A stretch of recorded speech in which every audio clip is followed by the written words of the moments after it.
I'm gonna All put right, the I'll put the I'll YouTube give it a on so I couple. know what's going on. I'll give it a couple seconds and let it play. Because sometimes on YouTube it likes to mess around. I'll post up the link. Game show. Is my camera okay? Yeah, no, it looks good. All right. That's the first anybody's ever said about me.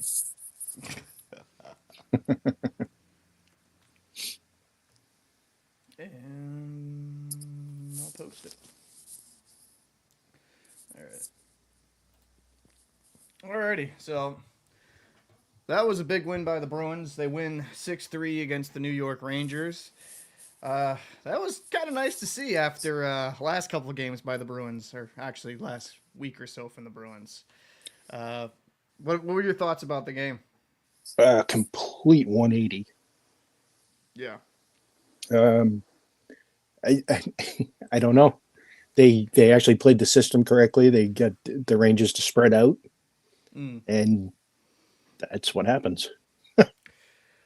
It sucks because I was a little under the weather, so I kind of woke up mid game.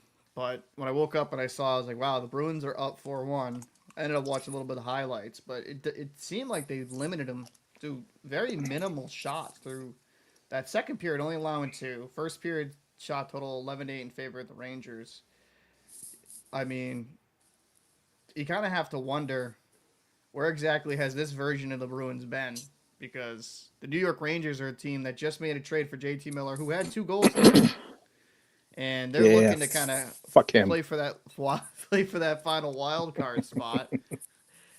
You know, it was a complete difference in style. They were closing out time and space really well, and you are more of a believer of this team than I am because you believe this team is far more talented than what we've seen on paper. But like Hmm? games like that showcases they have the ability to be really good. This is the team I fully expect. Yeah.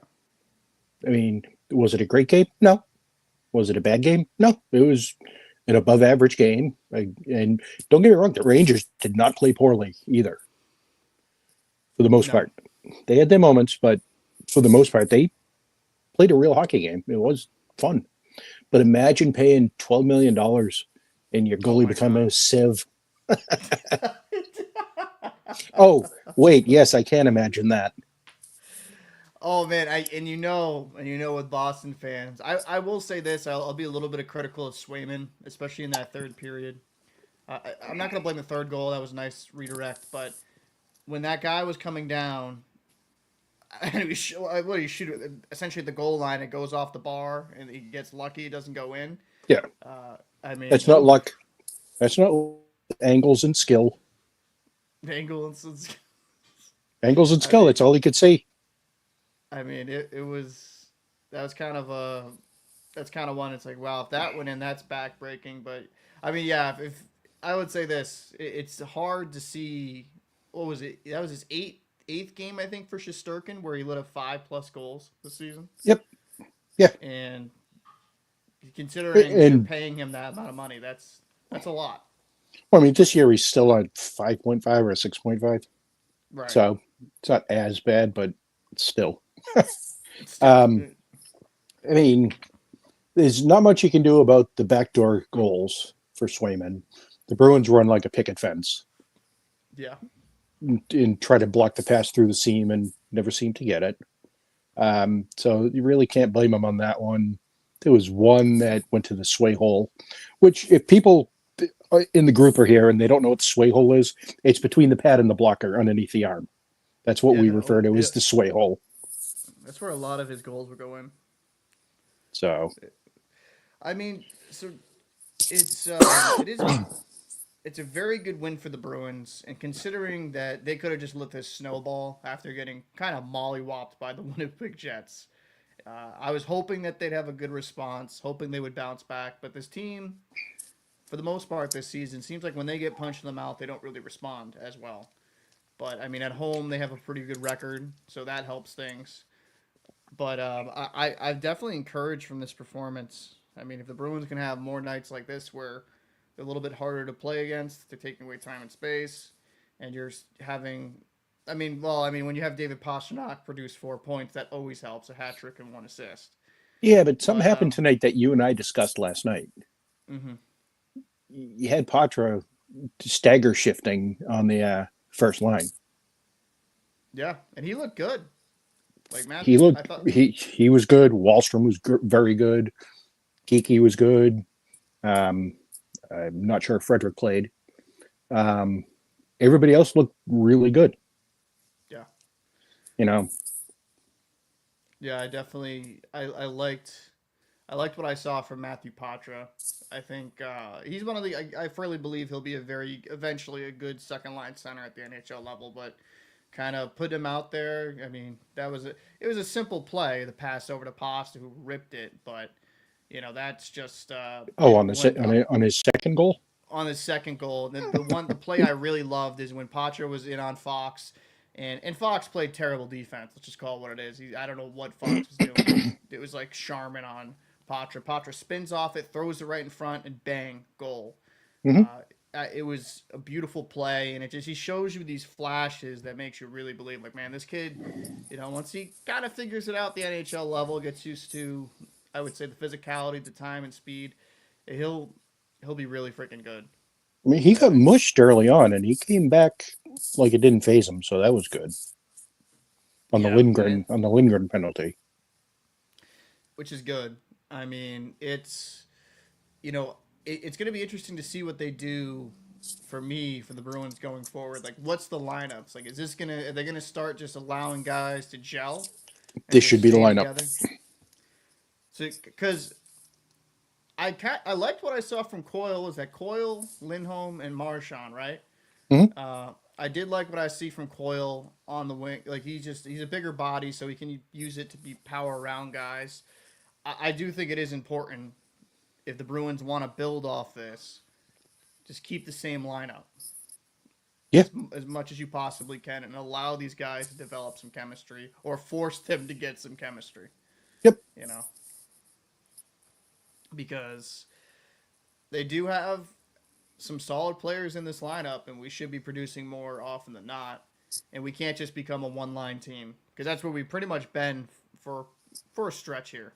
I mean, if Pasternak and Geeky weren't scoring for a bit, we weren't getting goals in games. Tucker's saying the volume's too low. I don't know if that's you, me, what. Yep, is that to me? Let me see. Is that maybe? I'll kind of adjust that really quick. Hey Tucker, let me know if that's better. I'm gonna up the hit the mute key by accident. Yeah, that'll So fix it. yeah, I mean, hopefully I up the gain on mine. So, but oh, it's uneven. So is who's okay? So that's better. All right, Probably me. but I liked what I saw from the bees for the most part, and but I think it's important they kind of use this win in this lineup and just kind of keep building off of it, because just constantly switching guys in and out, guys not able to kind of get used to other guys' habits, makes it more difficult. And unless the Bruins make a trade, I think this is probably the best version. Like, you know what I mean? I think this is probably the best line combination they have. I mean, unless Well, you think that there should be some switch here or there. problem is a lot of the key targets that would have been good for the Bruins have since been moved Moved. Gone, yeah.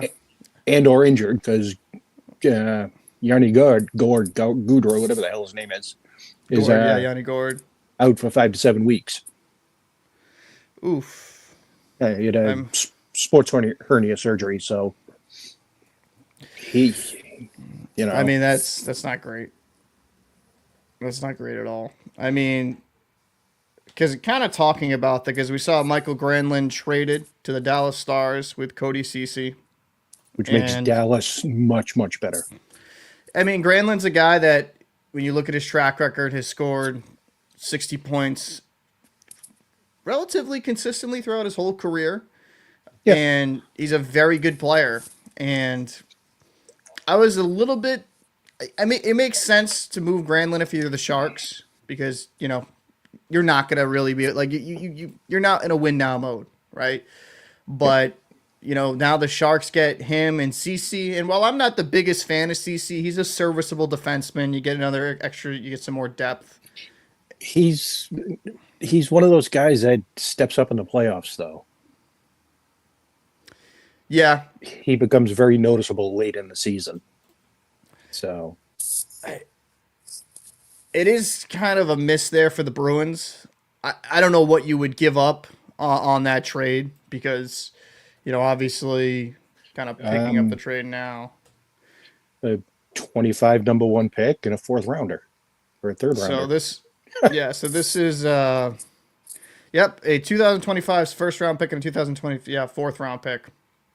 I And mean, it's and, and the fourth round becomes a third if they make the finals. yeah. Which it So will be. It's for me as a Bruins. I'd be kind of torn on because I don't think the Bruins Michael Grant like they're not a Michael Granlund piece away from being a Cup favorite. So I can understand maybe not wanting to give up a first, so you can kind of keep building your prospect pool. yeah, But but for the Stars, it kind of makes sense. They have a bunch of young talent, NHL level, really good players. Wyatt Johnson, Robertson, and Matty Duchene. I know he's not a young guy, but he's come there in the Stars and kind of found a nice home. He's their leading point scorer. The Hintz. start. Oh, and Robe Hintz. Robe Hintz is a very good player. Yeah. Haskinen, terrific defenseman. The Stars, kind of like last year, I would say, probably the deepest team. If you're going like lines of 1 through 4 with scoring depth, Absolutely. they're like the deepest team in the NHL. And now you add more depth with Michael Granlund and a good defender and CC. If you can limit his minutes, I think CC's a very, very solid defenseman. You just can't. Like, I felt like at times with the Toronto Maple Leafs, they were depending on him in a top pairing role. I don't think that really fits his. You know what I mean? I don't think that fit his game. You run him 15, 16 minutes a night, he's fine. Yeah, You exactly. push the 20-minute mark, then you start getting in trouble. Ranger fans say Rangers suck. I bet this win gets y'all back on track. So Ranger nobody. I mean, as I a don't Bruins think fan, I don't think you they hope so. suck. I don't think they suck. I think there's too much talent. I mean, this is the one takeaway I have if I'm a Rangers fan. I'm excited about what I saw from JT Miller getting 2 goals in his first game. And he can give you that offensive spark. I think the talent's there with the Rangers. They have the goaltender. They definitely can have the offense. If they can round out their defensive game, which I feel like has been an issue with the Rangers, they just kind of miss assignments and they don't pick up their man. And this will sound blasphemous. Go ahead. When you get Rimpey and you got to cycle down to 5 defensemen because he's only playing 4 minutes, Yeah, that creates a problem. it does. You can't just sell tickets. You actually have to put a product on the ice. Rempe to me is, and I understand why they like him, but I just think more of a liability in my opinion. He's a circus act just to get people in the seats. Yeah, it's crazy with Rempe because I do think if he got his head on straight with his size and reach, I think he could be a serviceable fourth line guy because he got the speed, reach, and defensively when he's not But being an idiot, he can't skate. But he can't skate. That I will say this: I was surprised someone didn't move him to like defenseman, and maybe it's just because of his lack of skating ability. But because with his size and speed, it can make up for a lot. I remember guys like Hal Gill; they weren't like the swiftest of foot. Chara in his prime was actually a pretty good skater, but But with I've got guys like Hal Gill, bigger size. I was surprised someone didn't convert him to a defenseman because of his size. Yeah. I guess down in juniors and in the minors and stuff, he's a man amongst boys. But you get up here, he's just a little kid again. Yeah, exactly. He's doing a lot of chasing and doing a lot of stupid crap. Tucker says Stars are probably the deepest team. Every line is solid. And then he says Rempe totally just look at his penalties to minutes played, and that's the biggest problem with Rempe. I just don't think he's. I don't think he's an NHL level player. I don't. I don't think he is. It's It sounds kind of dumb calling an NHL player a circus act, but unfortunately, he is. He is. You He know, is. He's definitely. it's kind of like what's his face that got the pity vote for the All Stars. Oh, excuse me. Oh, what's his name? He's got this, John. yeah, John Scott, and Yeah, his John Scott. horrible takes after he got out of the game. What do you mean? You mean he's not? You mean NHL? You mean players can have terrible takes and maybe not know as much as the game? That's crazy. Well, the funny thing is, everybody's like, "Oh, he's an insider." Nobody talks to him. Everybody dislikes that guy. Yeah. So his insiders are like the popcorn boy. You know, and I was standing by the concession stand and I heard Jimmy say, So I'll kind of ask you about this because of the trade that happened in the same conference with the Eastern Conference with the Pittsburgh Penguins. I know we're doing a Bruins after show, but wanted your quick thoughts on this. What do you think about Pettersson and O'Connor being traded to the Canucks and then off by the Penguins? Do you think they're just kind of selling? Do you think they're kind of trying to get some guys? Because I know they got Danton Heinen and which is funny because according to everybody, Danton Heinen sucks, but yet every team wants him. Danton Heinen's a great bottom six player. Absolutely. He's a great bottom six player. I was hoping the Bruins would have retained him because, listen, is he going to score 50, 60 goals? No, he's not. That's not his game. But he's a very good two-way player. I think. Great on the penalty kill. Yeah, he's a type of player you need in a lineup, and he's very good. He's just extremely good defensively, and that does matter. And he's handsome.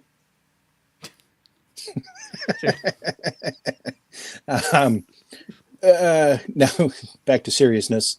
I think Pittsburgh actually wins that just because of the draft pick itself. You know, because they got the Rangers' #1 draft pick from that. Yeah, where, I mean, Penguins. It makes sense for them to kind of get off some pieces, right? Dan Heinen's a cheap forward, and you get more draft capital. It's kind of funny. It's like the Vancouver Canucks had that draft pick for like a minute, and they deal it. Mm-hmm. And it's because Marcus Pettersson. I don't know how many Petterssons they're gonna friggin' add over there in Vancouver. I think that's the third one now. So they're three now. Three now. They're collecting them all like the Infinity Stones, but the I think Pettersson's kind of had a down year, but I don't know if that's because of the sum of the parts around him. But he can be an effective defenseman. He was very good last year. And Drew O'Connor's a guy that's always hustling, always has, the puck near him, good skater. He's very much like Heinen. Yeah, I think that's kind of a 1-for-1 swap. Yeah. And I would agree with you. I think long term Penguins won that deal. And now you're starting to have trade rumors, which I don't think would happen, of like Sidney Crosby being traded, which I don't see that happening. Malkin's in the mix.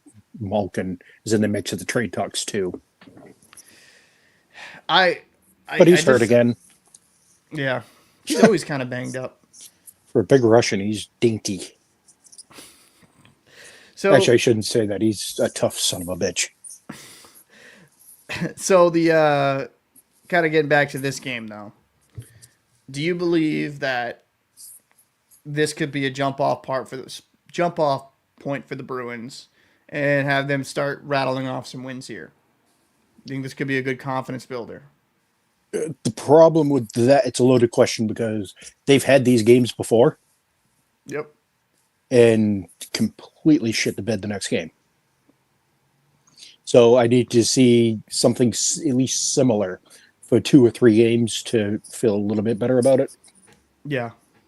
But you and I have talked before, Wahlstrom makes a difference. He was running around hitting everything. The third and fourth line forecheck was very good tonight. It was. And I think that's where they're getting lost, is their forecheck isn't very good this year. They started losing it a little bit last year, But now with guys being slower, which is what everybody wanted, bigger guys, you slow down. It Yeah. happens. Um, so it's if they can keep this up for 2 or 3 games, even similar, maybe just the intensity and not quitting when things get tough, Yeah. which they seem to do fairly often. I mean, they shut down against Winnipeg.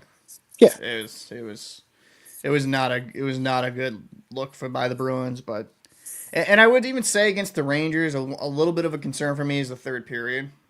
And I know some goals, but it seemed like the Bruins got on their heels there for a bit. And once they have a lead and teams start pressuring, and obviously there's momentum changes and teams will get pressure, it seems like they just get kind of overwhelmed and they um, panic a little bit. I had to listen to that on the radio because we went to upgrade the phones because the missus' phone is crapping out. And it turns out she didn't listen. The phones aren't out till the 7th. So I get to listen to most of the third in the car. Okay. And I Yeah, had to go because I didn't feel like getting yelled at. well, it was they had some. Yeah, it's like the Bruins get up by 3 goals, then the Rangers score by 2. I mean, they shortened it 2, and then it's Rangers get some good pressure. I mean, Swayman made some nice saves in a couple sequences, and I think that is the one where I have with the Bruins. Obviously, there's NHL level talent on the other side. They're going to be pressing. They're trying to battle for a playoff spot as well.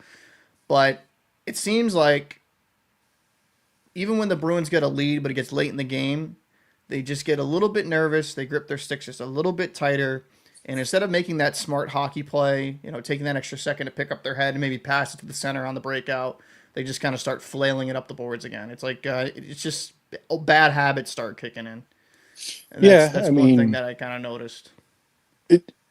I mean, hockey, as you know, is ebbs and flows. Yep. So you get down by 2 with 5 minutes left. There's going to be a heavy push. 100%. You just got to kind of weather like the first minutes of the game. You just got to weather the storm and just don't do anything really dumb, and you'll be fine. They Yeah. didn't seem to be as panicked today. Yeah. Um, I mean, people were blaming Carlo for the first goal. He did nothing wrong there. You can't play it behind the net because his back is to behind the net, so he doesn't know what's behind him. And there Yeah. was nobody. There was nobody behind him, even his own team. So he tried to clear it up the boards knee high, hit the shaft, and came shooting out to the center. Just luck. That was just I saw that. That was a lucky bounce. Let's just call it what it Yeah, is. That was a good forecheck by Panarin, but yeah. that bounced off his stick right into Miller's wheelhouse. Like that doesn't that's just a freak play. That's Carlos trying to make something happen there. Kind of because I was watching the replay on that one. I'm like, it wasn't an egregious turnover. It was just a lucky bounce for the Rangers. And you have JT Miller alone in the slot in his wheelhouse. I mean, he's going to score those 9 times out of 10. Yeah, and I mean, I'm certainly not blaming Swayman on that because that puck came shooting into the opening. It came out Is there quick. So, Fan says, "Great job, Bruins. Miller went from one dumpster fire to another." Man, Ranger fans are not happy. Uh, I actually want to ask you, was kind of speaking of Swayman, yep. is there one goal you'd blame him today? Like, okay, that's one he's got to have. Because I think, really thinking about it, because some of them are right nice like redirects. I mean, the second goal, like the first goal by Miller, I mean that is what it is, right? That's just a really unfortunate bounce. And the second one, it was a backdoor like tap in where Swayman's playing the shot that nobody really picked up their on a assignment on a power play. on a power play. And then on the third one, I mean, again, just I think Swayman, he'll get some blame, and I've been very critical of Swayman. I look at all the 3 goals that happened today against him. I'm like, I can't really blame the guy. I mean, Not some of them me. just I weren't. love him. I think he's great. So we are now the lying podcast, apparently. But no, I think some of the Swayman hate can be a little bit over the top. I will say he's a bit frustrating at times with some of the antics, but today I thought he played really well It, and made some nice stops in the third when momentum was starting to get there. you mentioned the antics. He has really bad games when he decides he wants to get physically involved Yeah. and and start pushing people around and barking and stuff. Just shut up and pay attention. That's all you got to do. Yeah. You have one. You got a job. Just stop the puck. You're not involved in anything else. Just shush. So, and this is the one thing I would say, because I'll make a comparable here. Like, Tim Thomas was like very fiery, right? Like very fiery. He would get kind of heated up. But he kind of had that cachet of the guy was an extremely good goaltender, one of the best in the world for that short period of time when he was with the Bruins. And he kind of earned the ability, like, okay, like you deal a little bit extra. Well, why are you shaking your head? I am the last Tim Thomas fan you will find. I mean, listen, for what he He did was, during that run, he was great. on it. He was on arguably the best defensive Bruins team ever. But during that 2011 Stanley Cup run, where there was games he just outright stole. Hmm. I mean, do I think he's a Hall of Fame goaltender? No. But I think he had a very good little run there for the Bruins. But And did he benefit like a good defense like all great goalies do, like Martin Brodeur, Patrick Wall when he won cups? I'm not saying they're equals. Let's get that very clear. I mean, outside of Dominic Hasek, who to me is the greatest goaltender of all time, my personal opinion. Ron I mean, Hextall. generally, great goalies need great defense. Ron Hextall was. Oh, Ron Hextall. Oh, so you were a Ron Hextall fan? Oh yeah. Yeah. Which is funny. Off too. Which is funny because I don't like this crap with getting involved in the game, but I loved him. And he was like the most notorious for that.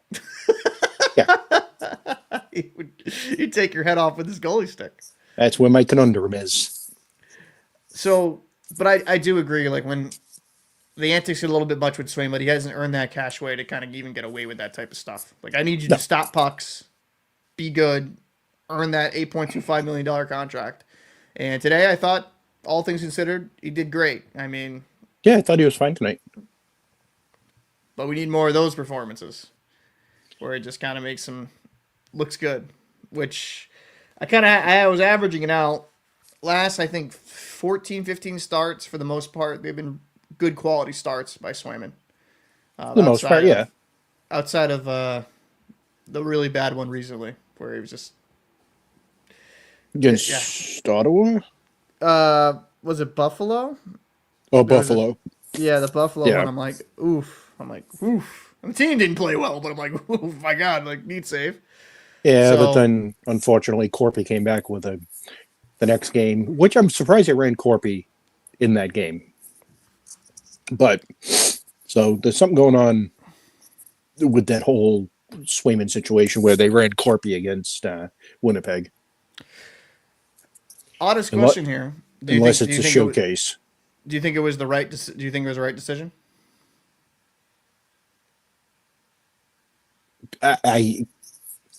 It's tough to say because of the outcome.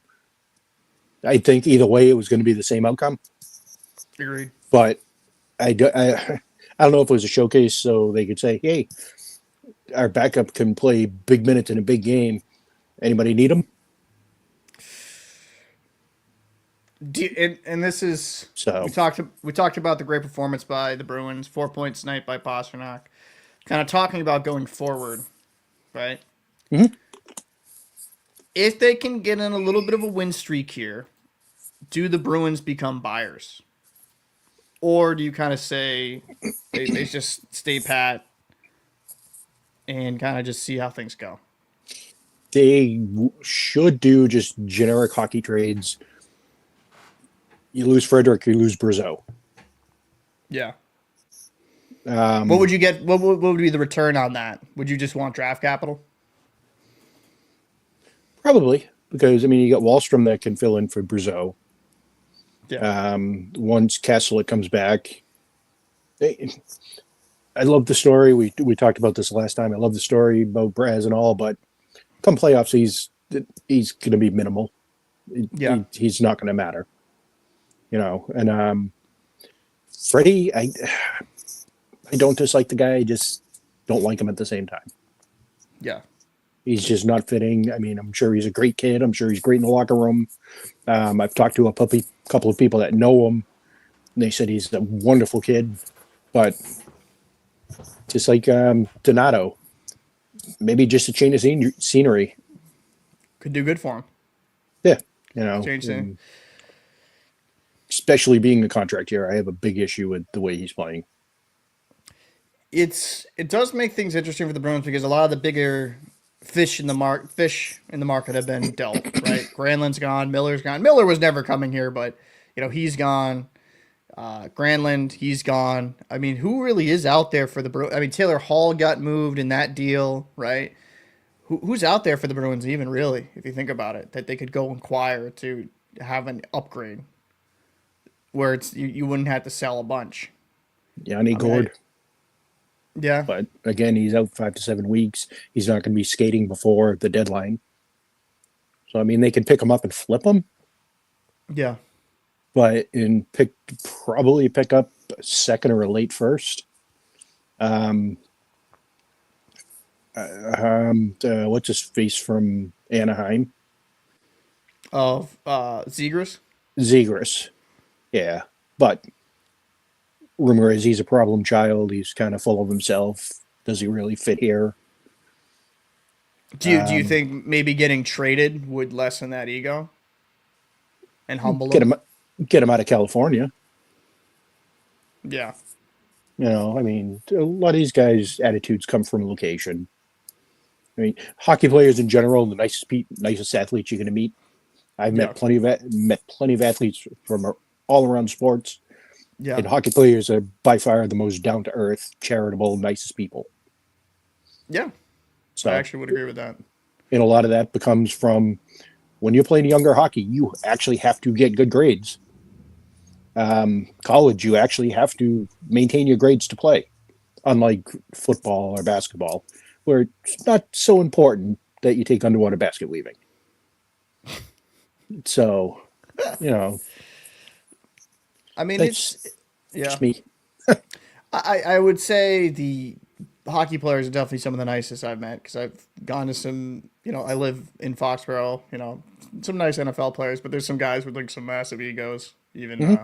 bench players. I won't name any names. So I'm not gonna throw shade, but it's to me when I look at a guy like Segras, he's kind of underperformed his expectations in my opinion. I mean, the offensive gifts there. I do think maybe if the Bruins were able to get him somehow in a spoked B and they were able to kind of rein him in, I think he's a serviceable top six guy. I think he could be a consistent 50-60 guy, right? Point wise. But Yeah, but I mean, who's he got? Terry? he's got Terry, he's got McTavish. I mean, there's Eh. Vetrano over there, your favorite. There's some talent over there in Anaheim. They're just all young. That's the problem. That team's just young. They remind me, and they don't really have a Connor McDavid when I say this, but they remind me of those Oilers teams that drafted high so many years in a row, and they always just sucked because it's a very young hockey team. They don't know how to really win at the NHL level. That's what the Ducks remind me of. I mean, they have some nice players on that team. I think some players that should be very solid, but it's just it's just a They weird way how they built. at this point they should be much better than they are. Agreed, 100%. Like I was very big on McTavish. I thought Zegers was going to be better than he was, and Troy Terry. I mean, same here. It's just if I'm the Ducks, I I'll would take move Zegers. But I'll take Terry too. now, do you think a new place is seen? Let's say they go to Boston in a dream scenario, and it doesn't destroy your whole prospect pool. I Do you think, think but do you think you get a better version of them? yeah, because right now they're on a run and gun team Mm-hmm. where nothing's expected, just go north and south, and that's it. Yeah, Terry's gotten better at his defense. Zegras, unfortunately, gets hurt quite a bit because he's always flying around and not prepping to get hit. yeah. You put him in the East, he's a solid second line guy, I would say. and I think he should just be a wing. Yeah, Personally, I don't see it defensively with him. I think Seagrass past couple of years he's been dinged up, and he's only what 23 years old. 23, 24. Yeah. Yeah, I mean because I'm looking at the statistics right now for the. 'Cause actually, I'll put it up here on screen. I'm looking at the statistics for the Anaheim Ducks leading point scorers, which is actually kind of surprising. Actually, is the leading point scorer is Troy Terry, Yeah. 39 Uh, points. 10 shots. And Yeah, I get what you're saying about Zegras, and I've heard he can be a bit of a pain in the ass in the locker room, from what I understand. And it's kind of a nose high in the sky type of kid. But that just might be the culture that he's in. I mean, So, because I mean, they have guys here, Leo Carlson. Because McTavish. I think he could be more than that. I think you got for Toronto's for Toronto, right? I mean, he is what he is. Troy Terry, McTavish. You have Leo Carlson, Zegras up front, Ratku Gudis, the captain, which Ryan is Strome, who I Strome, love. I love that kid. 7 goals, 22 assists. But they're kind of looking at Zegras here. 29 games played, 5 goals, 8 assists for 13 points. He's only 23 years old. And, I mean, has scored 60 points at the NHL level here. 2 years, 21, 22, and then 22, 23. But he's just not been able to stay healthy the last couple of years. I mean, that is kind of a That would be the concern. problem. Yeah. That is the concern. Because would he be able to fix things and would he be able to stay healthy in Boston? That's the genuine question there. I'm And I not mean, sure he could stay healthy in the East. because it's a physical brand of Yeah. hockey. Yeah. I mean, and I mean, Seacrest don't get me wrong. is Don't get me wrong. I mean, you got very physical teams out west too, but they're also much faster, and it's easy to get in a racetrack with teams opposed to the hammer and grind of the East Coast. and this is where it's going to be interesting too. Here is Seagrist's cap hit is 5.75. He's in the second year of a 3-year deal. But He's he's an going to be RFA. He's an RFA, so you're able to retain Yeah. control. Right. Like if I'm a Bruins, I kind of kick the tires on it. That's just I'm like, okay, so like, what do you want for him? I mean, what Being go ahead. 23, 24, RFA, you can probably re-sign him and flip him if you have to. Yeah. Would you give him a first round pick for him? Where was he drafted? He was drafted, I believe, in the first. Let me kind of go right back to his. He was a top 5 or top 6, wasn't he? He was drafted 9th overall in the 2019 NHL draft. He was that low. Okay. Knew he was a top 10. I thought he was much higher than that, though. But I mean, at 5.75 million, I mean it's not a terrible contract. 167 points in 240 games. Yeah. That's not bad. No, it's not bad at all. I mean, he's But young. it would be a tough flyer knowing that he's got bad knees, because that seems to always be what's hurt with him. So, Yeah. I mean, he's just coming back from knee surgery, I believe. And that's, again, I mean, you hate to hear players that young having knee problems. That's not a good sign. Yeah. I mean, it's tough. Go Wild, go Oilers. Yeah. Aren't they?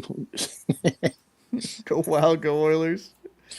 Yeah. So, I mean, is there anyone else you would kind of see out there that would be a potential fit besides Yanni Gord and maybe a Zegras into kind of a bigger move? Because it's like really looking around kind of the league here.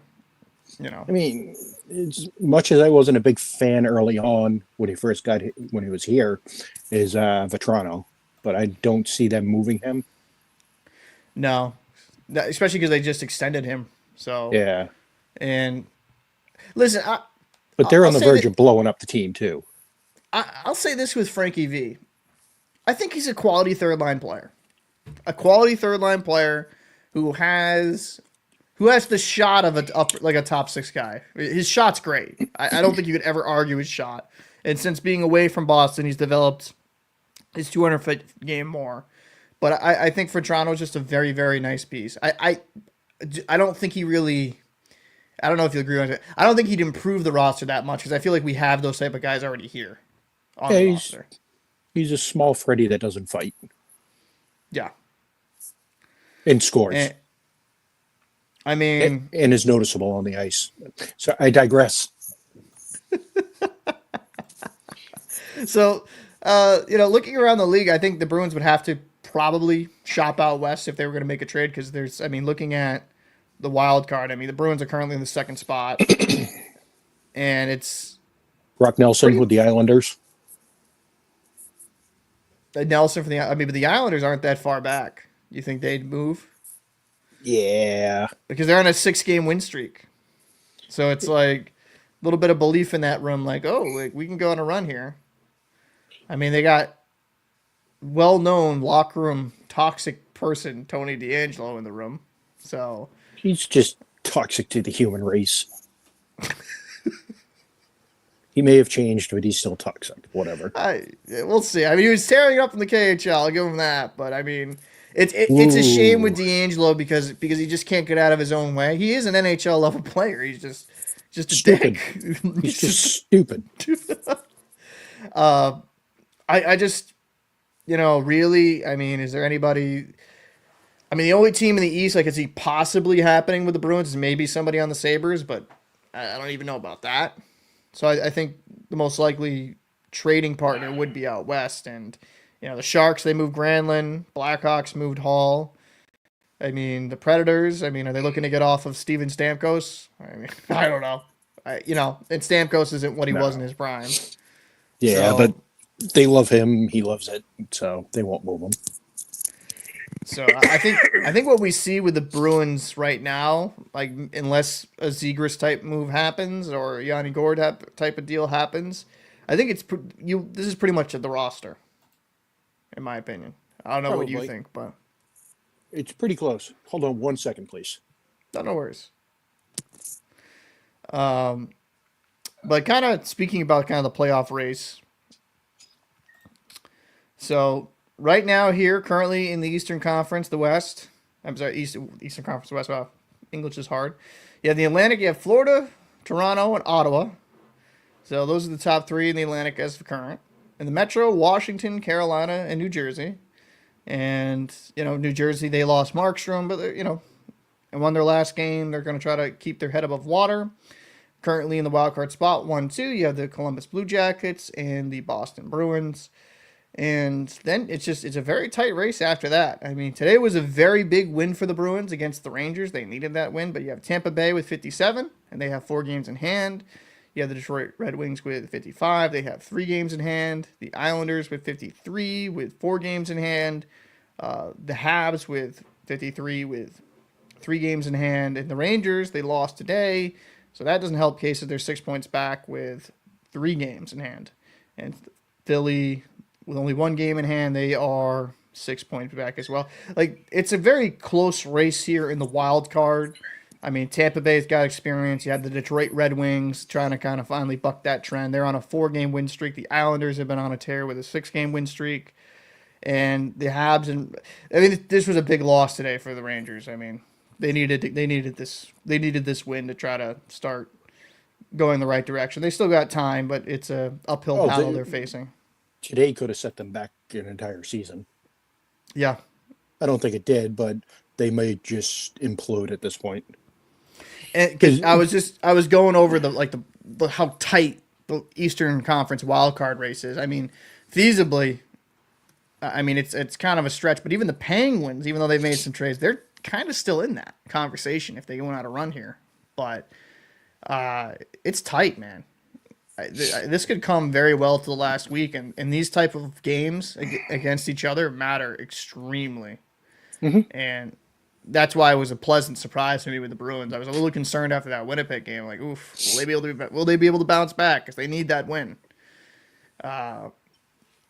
Who do you think out of the Eastern Conference? Who do you think is going to make it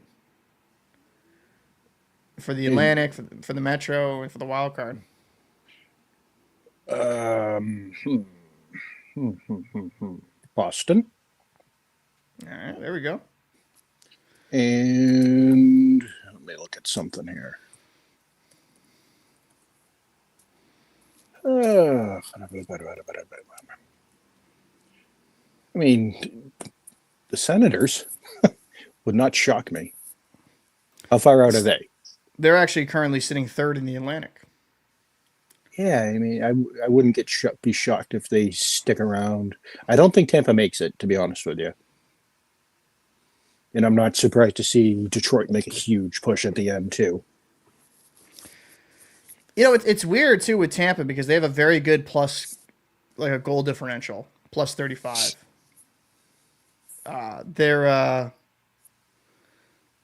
They're actually a pretty good team in that regard, but they just not been able to kind of stack it up together.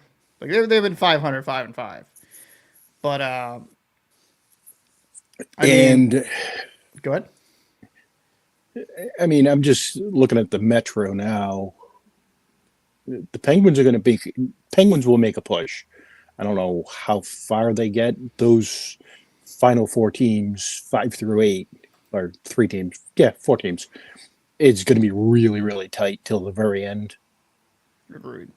So, I don't know. It's tough to say. Definitely the Bruins are in. Lightning are probably out. And I'm going to say the the Islanders. Oh, you think the Islanders? They may be able to hold on to this, yeah. You know, it's for me because my thing was because I actually think Tampa will be able to kind of sneak in there.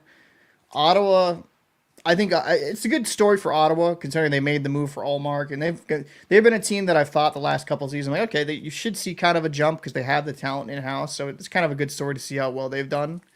Mm-hmm. And so right here the top 3. I don't know if the Senators stay as the third team, but the Senators 2 weeks ago were considered out of it. They weren't even really in the picture. So, and they got 3 in a row. Yeah. And then I think pretty much I would say I'll give Ottawa. I think they'll make it this year. Florida, Toronto, Washington, Carolina, New Jersey. I'm a little bit concerned for them because the goaltending issue with Markstrom being out. Will Allen be able to kind of hold the fort until he's back because he's out for 4 to 6 weeks? Every year with 3 weeks left, they tank anyways. Yeah, I mean, but they have such a high level of talent on that roster. And then, I mean, looking at the wild card, I've kind of just stated this. I don't think the Bruins will make the postseason because they're just so freaking inconsistent. Do they have the talent to? Absolutely, but it's just, I mean, performances like today encourages me. Like, okay, they can do this. They have it in house to do that, but they just really haven't shown me the ability to just do that consistently. And I am a little bit concerned. Not a little bit. I'm very much concerned about their road record. For whatever reason, they just don't get up and play away from the barn. And the game against Buffalo, you're missing your top 3 defensemen. That's a hard game to win, right? But the way in which they lost wasn't great. And you play Winnipeg at home, arguably the best team in the NHL right now. So, I mean, that's a game you kind of expect to lose with this current iteration of the Bruins, but kind of how it got out of hand in the third, that's concerning. But it's like games like today, I'm like, you're kind of pulling me back in here. I mean, out of the East, the top 5 sellers are going to be the Rangers, Montreal, Islanders, Buffalo, and Vancouver's not out of the East, but you know what I'm saying. No, I know what you mean. And right now, trade candidates for the Rangers are Lindgren, Zach Jones, and Keandre Miller, who fell off the face of the earth. Keandre Miller's a shame. Yeah, he just fell off the earth. Montreal's got Jake Evans, Savard, Josh Anderson. Okay, Josh Anderson's been on 32 teams, so I don't know what that's all about. And Michael Matheson. He always seems to be traded for some reason. Hmm. Yeah, he's an okay player. I think he's for as much as he's been traded, Overrated? it is. Do I think overrated? Yeah. Yeah, a little bit. I think he's a solid player. I just he's one of those defensemen that you get that you're like, oh, he can be so much more here, and then he Hmm. just kind of he's good, but he's not what eventually they want him to become. I think, and that's I don't know. It's just because I remember Matheson. He got a lot of hype when he was younger around him, a lot of Yeah. hype. Yeah. And I think due to that hype, when teams get him, they're kind of expecting that version they really wish he was. So I think that's why he's kind of moved around. I think he's a quality guy. Very nice. Okay. Then you got the Islanders who Brock Nelson, Palmieri, and GGP. Kind of, I mean, it's Kyle's like 63, Brock's like 60, and GGP just, yeah, doesn't so. Let tickle my me fancy. kind of pulling up the. I'm gonna pull him up on Puckpedia. Um, excuse the ads. Holy crap, so many ads. Kind of looking at just because for cap reasonings, you know, on the Islanders. I mean, Nelson's making 6. He's a UFA, so he's a free agent after the season. Same with Palmieri. I mean, the Islander, it's just it would have to the wagon would have to complete like the wheels have to completely fall off the wagon. I think for the Islanders to sell now, that's because they're on that 6 game winning streak. I think it would be very hard for the fan base to digest them trading players when they're doing so well. Yeah. But let's say they go on a losing streak. I mean, yeah, it would make sense to deal these pieces for something, so you get some type of return on investment. But and they could even retain some cap. But it's yeah, I mean that would be interesting to see. I mean, jeez. Hmm. Exactly. And it's Lou. So who knows what he's going to do. Now we're just gonna make sure you're cleanly shaven, and Yeah. that's gonna be the lose thing. And Now then you it's got go ahead, sorry. Buffalo. You got Buffalo, Dylan Cousins, Jack Quinn, and Bowen Byram. So Byram to me is the most interesting piece out of all of them because I will say this kind of going into the decor. I mean, you have Rasmus Dahlin, Owen Power, Samuelson, Bowen Byram. Like that's on paper should be one of the elites of a decor, right? Just with the talent they Hmm. should have on the back end. Yeah. But what do you look at when you see this? A 24, 22, 24, 23 year old. I think they're just young. Byram is an RFA. They do kind of, control his future in regard. But if I'm the Sabres and you're not able to kind of iron something out with Byram in a peaceful manner, like that's a guy I would definitely move. If I mean, he's an Well, intriguing piece on the back end. yeah, but their pending UFAs are getting up in age, so they may need to hold them because I mean you got Jordan Greenway, Nicholas Abakavula. Christ, he's got to be what 50 now. I Pretty mean, much. Jacob Byron, Dennis Gilbert, no, really nobody's. Henry Jacka, whatever the hell his name is, Jakahariu. Terrible with foreign names. I apologize. I don't apologize. I'm probably worse when it comes to pronunciation. It's but it's it would make sense for if the Sabres aren't able to retain, like if they'll be able to retain him, but someone could match a contract, right? You could see a situation like Kokonyemi, which is very rare. That's not a common occurrence, but you could see that happen with Bo Byram.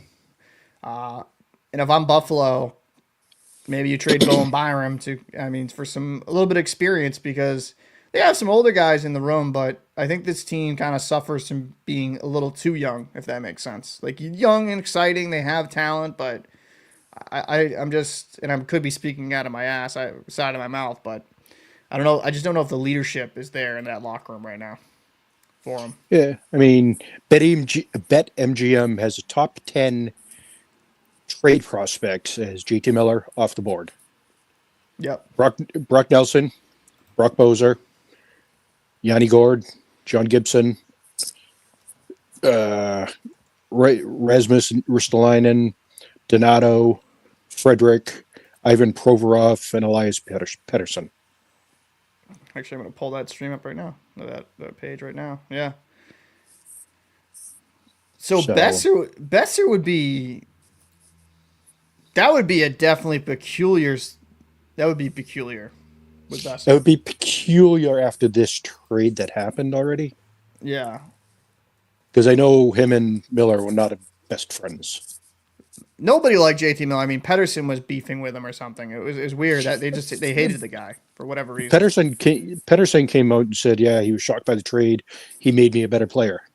I guess that's PR 101 to say nice things, but I don't know.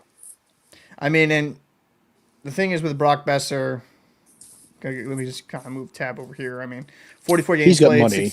16 goals, 17 assists for 33 points. Kind of looking at How old is he? here.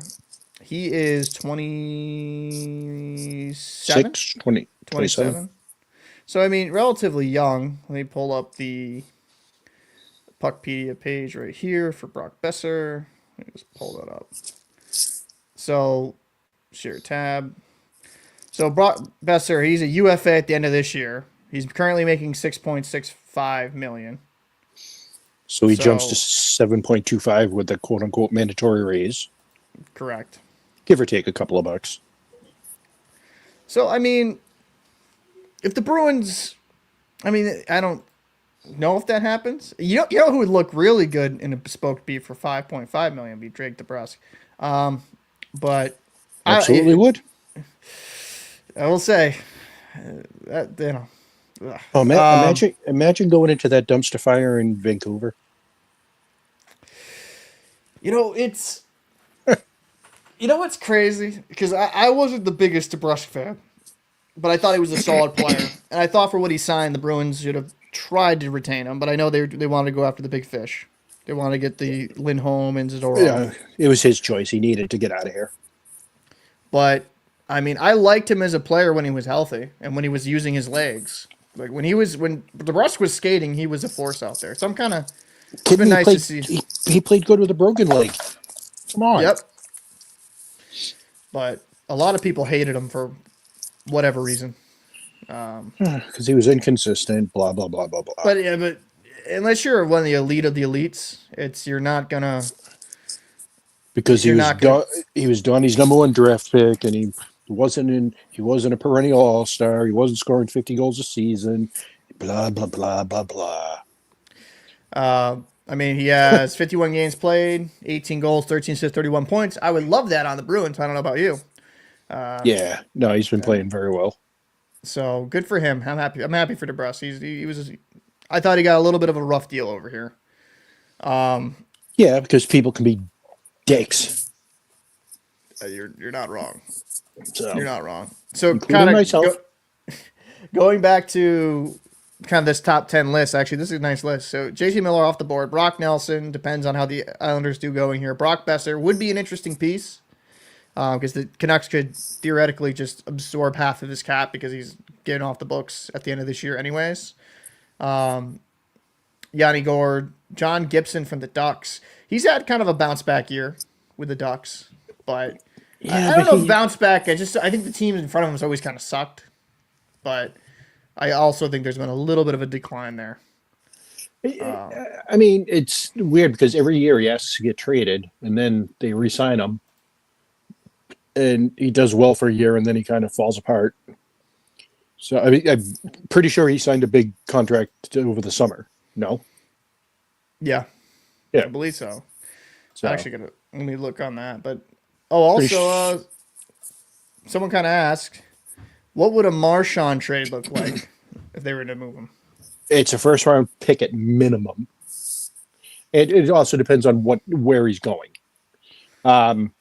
If it's a true contender, it would be a boatload to get him. Mm-hmm. And he would have to agree to 12 teams, I think. I think he's got 12 teams on his no trade list right now. So you think he's worth a first, though? Just for the pedigree and what he's done in the past, going to a team that maybe he's going to make a deep run for an actual deep run for the first time, he would be huge. Um, Yeah, I saw your video about the Toronto thing, and there's no way he'd go there, but no. they would they would give a boatload to get him there. I will say this, like Kevin Weeks. I mean, what do you say? Montreal as well. I'm like, why would he leave the Bruins to go to Montreal, where it's kind of a worse situation record Yeah, wise? And I think they have. I think with their prospects and their future, it's a little bit brighter than the Bruins because they have a lot of talent. And I mean, their goal situation with Dobes and then Fowler, who's currently playing right now with the Boston College Eagles. He's been phenomenal. But they have a bright future. But like this current iteration, it's not like if Marchand's going to get traded, it's going to be to like a Colorado type team. yeah, Or, you know, it's out west. yeah, they're not going to trade him in conference, especially the Leafs. I mean, that just sounds dirty. I could see him going to the Stars, the Wild, um, Edmonton. I'm not sure he'd go to the goal. I don't think he'd go to Vegas because he was not a big fan of Brucey Boy. Yeah, I don't think he'd go to Vegas either. So Even though there was reports by Haggerty saying that him and Haggerty. Marchand got along well, which No. I don't know I know. how true. I know for a fact that's inaccurate. Okay, because that's what a report, a video I saw. I was like, what? I said that'd be kind of Nope. because I thought they were I thought they were button heads. That's why Cassidy left.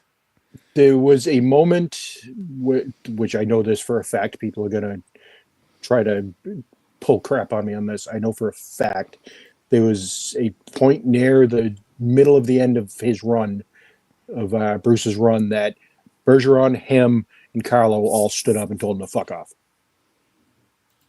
That's crazy. So, for bullying players, he was bullying Grizzlick, he was bullying DeBrusque, and finally they just had enough and stood up and said, "Enough is enough. Shut the fuck up." So yeah, I don't think So, Vegas. yeah, It's funny, right? And this I'd have to look at Winnipeg's situation. I know Winnipeg's not necessarily known as like a destination, right? he hates Winnipeg. But He so hates he playing hates there. Win. He hates playing there. He doesn't hate Winnipeg. He doesn't like playing there. Okay, so they would be off the board. He calls it depressing. I think most people in Winnipeg do. So, Well, I mean, I've been to Winnipeg in the winter. In the winter, it's brutal. I will admit that it's cold. It's cold. and dark. But I would say the same thing like with Edmonton. I've been in Edmonton in the winter. It's freezing. It's Yeah.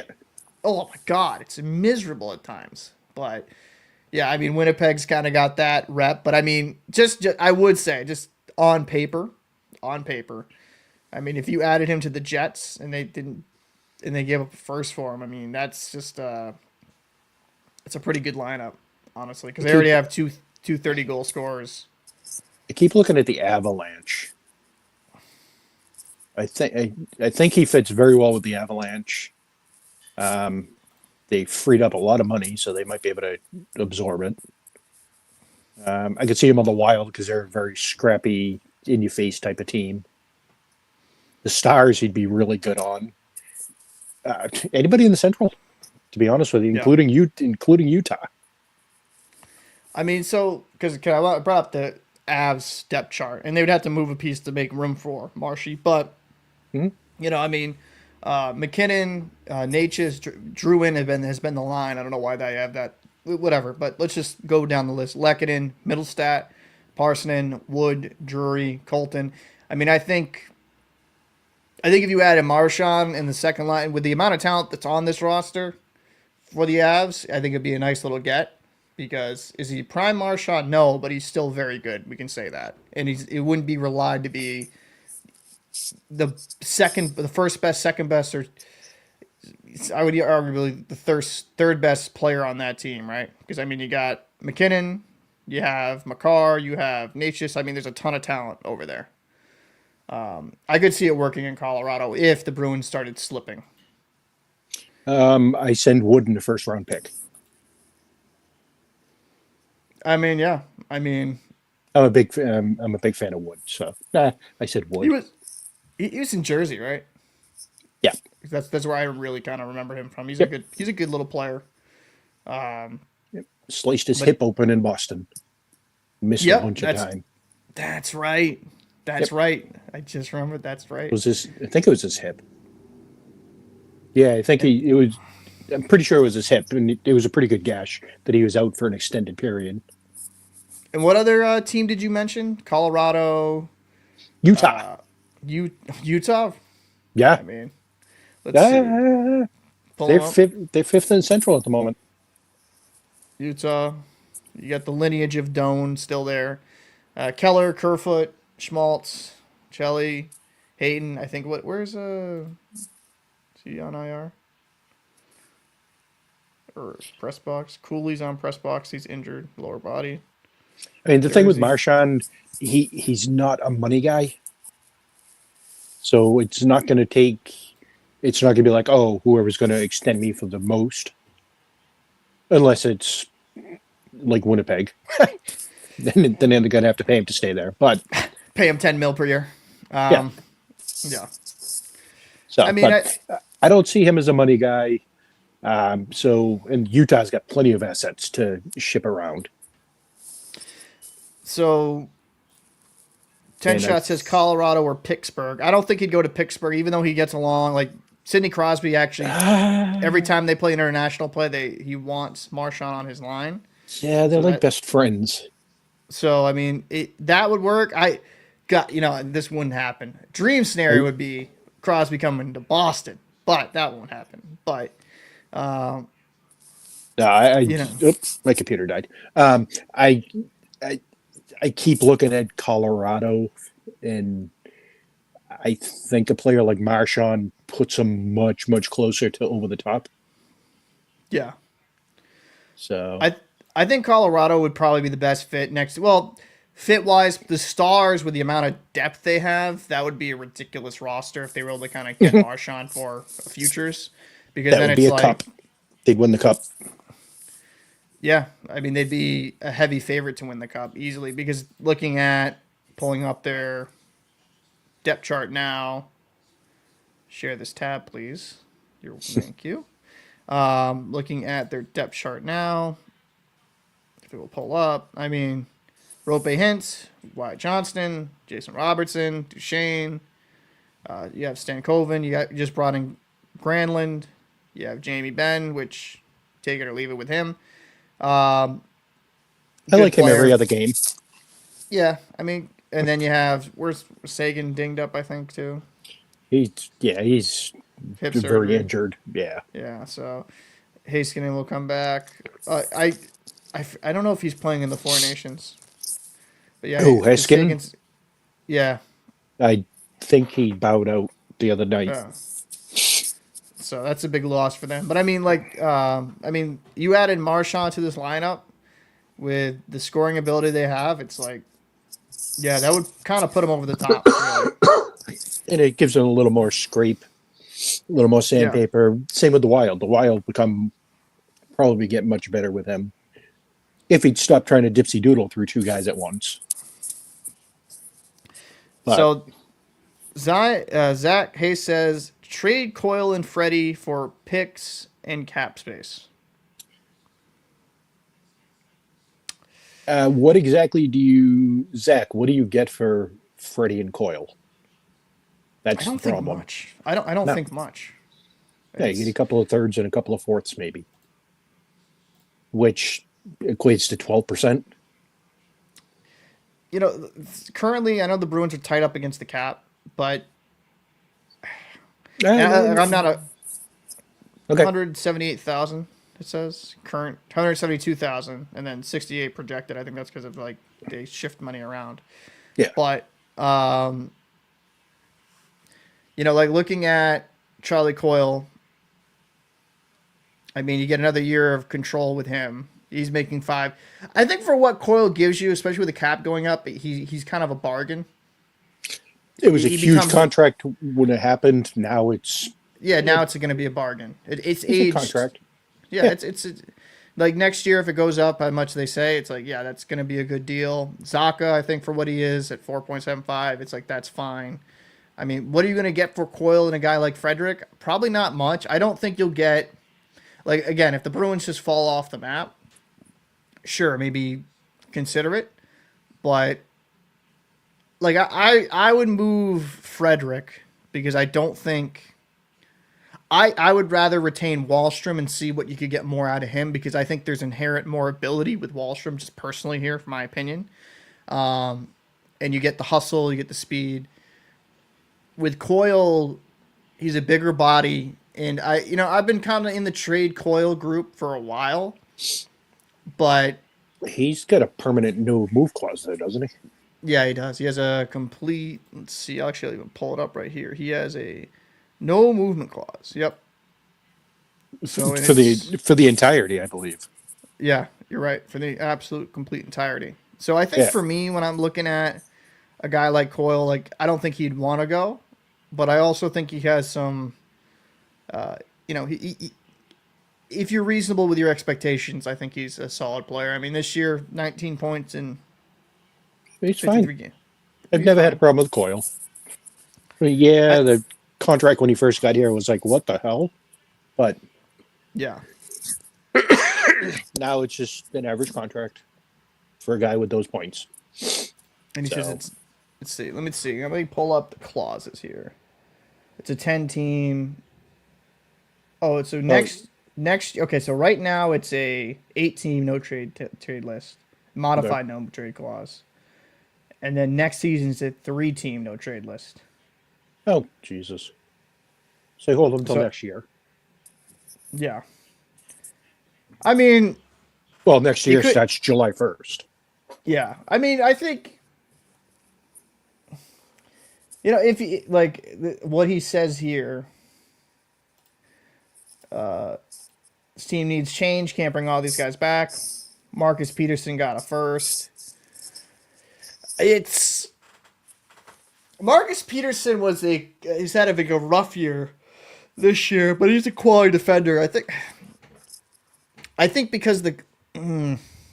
think because the Canucks are It's trying to go in right now. I think that's yeah. what I think they overpaid a bit. It's also But supply and demand. That's what they yeah, needed.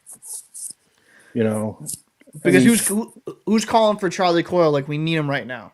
Hate to say it that way, but who's calling for like Charlie Coyle and like I'm going to give up a first round for it? Like maybe you get a second or third for Coyle. You know what I no, mean? Like for Coyle, you'd get a second and a third probably.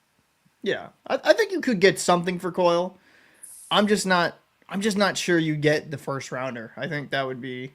I'm not sure. I'm pretty damn confident you don't get that first rounder. And that's not to knock No, Coyle because I think he has value. It's just he's not. Not many teams are going to give up a first for a guy like that. right. 10 shot says Elias Pettersson would take miracles to even get him to Boston. Yeah, that's not going to happen. Yeah, Um, it would cost too much. The Bruins cannot get rid of their first round pick this year. Zach says So no one Sweeney should be making calls. MLSS says Coyle had a great playoffs before he signed his last extension. That's what got him the $5.25 million contract with the full no movement clause. No, I mean Coyle had a good run, and I think Coyle's one of these players. I mean, he had that really good year. Let me actually pull up his statistics, so I'm not just speaking out of the side of my mouth. he's Charlie one of Coyle, those guys that tends to show up in the playoffs. he's a physical boy, so it kind Yeah, of he kind of a good player. So Coyle this year, 54 games played. That's right, he got a point today. 13 goals, 7 assists for 20 points. So he had a goal today against the Rangers. So kind of looking at him, I mean, he had that year in Minnesota, 56 points, but pretty much for the most part, he's kind of been like around the 40 marker, 37, 30, 40 point guy. He had that really good year last year with 60 points, which was kind of an outlier for him. That was his career high since Minnesota. Yeah, I just you're going to be he's a losing me guy. shortly. What's that? You're going to be losing me shortly. Oh, okay, no worries. So Starting to blink. Darn Blink, that's fine. But Zach says I take a second. Is Freddie worth 4.5 million to plus? No. No, Freddie's not worth what he's getting paid now. What's he at? Sorry, 2.25? God, let me look. 2.65, something like that. I'm gonna pull it up now. I'm just not a big Freddie guy. He's getting paid 2.3. 2.3. So I'm being a little facetious with that, but I mean, even if he goes to 3, I still think that's too much considering. I mean, it's not entirely his fault that he's having a rough year. He's the whole team's having a rough year, but I mean, that 2.3 jumps to 2.7 to 3. Unless you can do a bridge for 2 years at that, that's the only way I do it. And you have to retain Geeky at the same time. I don't. For me, with Freddie, I like the player in concept, but he's not been able to do it. The problem I have with Frederick is fans love him on Bruins. I'm just rant here. Bruins fans love him. Like, they love him. Like, there's their dedicated Freddie group. And I just don't think I don't think he's that great. I don't think he's a terrible hockey player. I think that 40 points he had last year is going to be his career high. And I think it'd be an overpay if they go anything more than like what he's making now. Oh, you got really far away. Yeah, I have to jump my. I can't even hear you.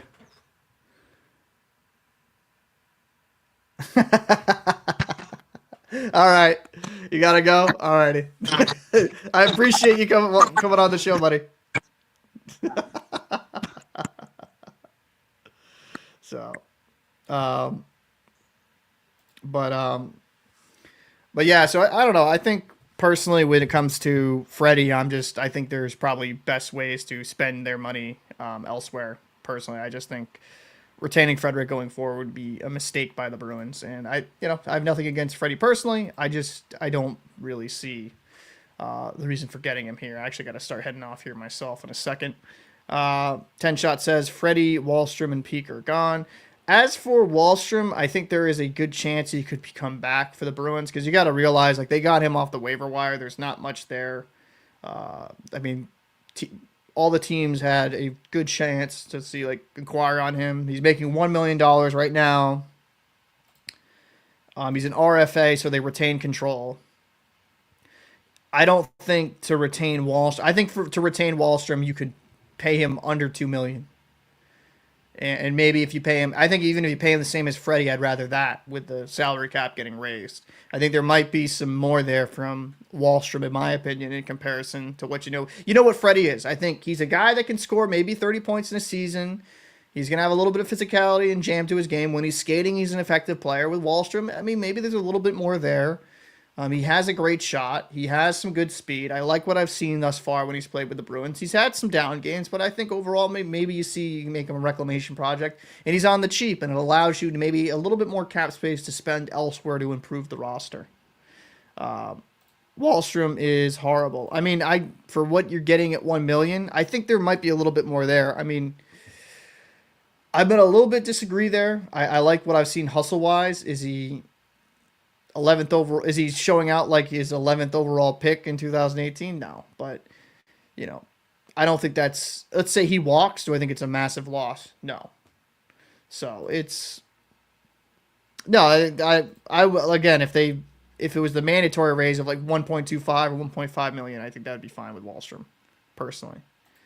And as for Peak, I think Peak's okay. He's effective for what he is. He's just kind of a depth defender, probably more of a third pairing guy with like in my opinion on most teams. And I mean, kind of looking at it, and what is Peak making right now? I hate these pop-up ads. I'm going to start using ad blocker, I think. Peak's making 2.75 mil. You got Zadorov at 5, Lorai, McAvoy. You know, Lorai is an RFA. What do you see for him in a bump? Callahan, he's been called up from the AHL. He's looked serviceable, I think, in my opinion. I don't think Peak will be on this roster going forward. I don't really see it. Witherspoon making less than $1 million a year. He's been effective. So, but it's going to be interesting. It's going to be very interesting to see kind of how things go forward here for the Bruins. There's a lot of potential trade talks that can happen, but potential moves. But I think for the most part, what you see currently with this version of the Boston Bruins is going to be the roster. I don't really foresee any trades happening. Maybe they could kind of go out there and acquire a guy like Trevor Zegras. But I don't know. I think the Bruins, if they're going to do anything, they might say to sell one piece or two to get like a second or third round pick to keep adding more draft picks and more kicks to the can so they could see if they could hit. But I'm going to get out of here. I got to do a few things. I appreciate everybody that kind of popped through. We had some good double digits viewers throughout the whole stream. I appreciate everybody, talking in the chat. Made it for a fun episode. I want to say a big thank you to Hayden to coming on the show. It's always fun. We'll try to do more of these post-game shows from this point going forward. And actually, before I get out of here, MLS just said this. Sweeney is fighting around with third and fourth round guys and has been for years. Of course, as big as the Bruins went all in, moving all these low players make a difference right now. I mean, fair.